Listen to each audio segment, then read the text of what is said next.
Hello, and welcome to my Keep It Simple series. Today I'm going to share one of my favorite quick and healthy meals. This is a one skillet meal.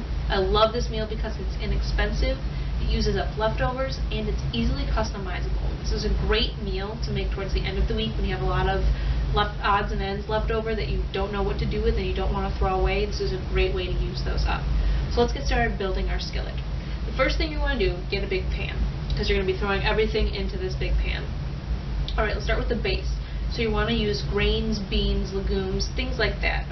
Rice, quinoa, millet, any type of bean, garbanzo bean, black bean, white beans, any type of bean, lentils, red, green, brown lentils, anything you have on hand. Make sure it's cooked, but you can use those and throw that in and that'll be your base. If you don't eat grains or legumes, you can use cauliflower rice, which is just pulsing some cauliflower florets in a food processor until it has a rice-like consistency. That'll usually be a great base, or you can use shredded Brussels sprouts, shredded carrots, anything like that. That can also be used as a base. Next, you're going to add in your vegetables, any type of vegetables. Load up on the vegetables: broccoli, cauliflower, carrots, Brussels sprouts, green beans, peas, corn, beets, any type of vegetable that you have on hand. Throw it in this pan.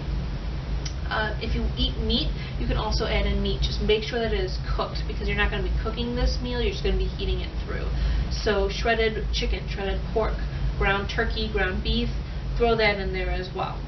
Next, you're going to do your sauces and your seasonings. You don't have to have a sauce.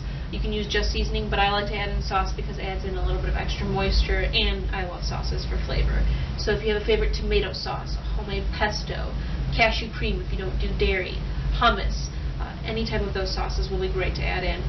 Then seasonings, go crazy. You know I love seasonings, so you can choose a theme. So if you want to do a Mexican flavored skillet, do chili powder, cumin, cayenne pepper. If you want to do Italians, do oregano, basil, thyme, anything like that. Also, just make sure you add in a little bit of salt and pepper to really bring out those flavors. Towards the end of the heating time, if you want to add in some extra greens like spinach, collard greens, kale, anything that's a leafy green, do it towards the end so that you don't end up with a brown and mushy mess of greens.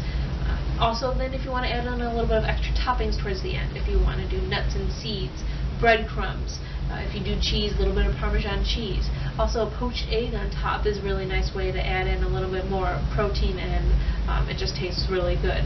So what you're going to do is throw everything that I just mentioned into your skillet.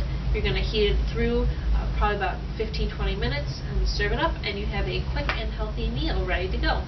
I hope that was helpful, and I'll see you next week.